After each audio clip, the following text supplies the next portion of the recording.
Rihanna Anna ngaku dipaksa ayah Norma Risma dekati Rozi demi dapatkan harta. Saya diancam. Kisah viral mertua selingkuh dengan menantu masih menjadi perbincangan hangat. Baru-baru ini sosok mertua Rihanna Anna membuat pengakuan yang mengejutkan. Ia mengaku terpaksa mendekati Rozi Zai Hakiki atas perintah mantan suami ayah Norma Risma.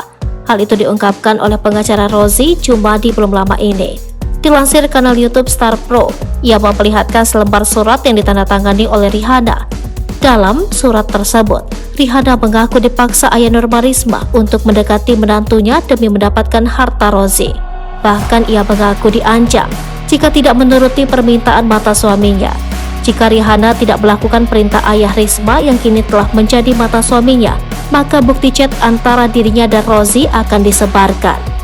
Fakta yang sebenarnya adalah saya Rihanna disuruh ditekan dan diancam dengan bukti chat WhatsApp, jelas Jumadi. Kalau tidak menurut apa kata mantan suami saya, saudara NS ayah Norma Risma, dan anak kandung saya yang bernama NR, bukti chat WhatsApp percakapan antara saya dengan menantu saya akan disebarluaskan ke semua orang. Sambungnya membaca isi surat pernyataan Rihanna.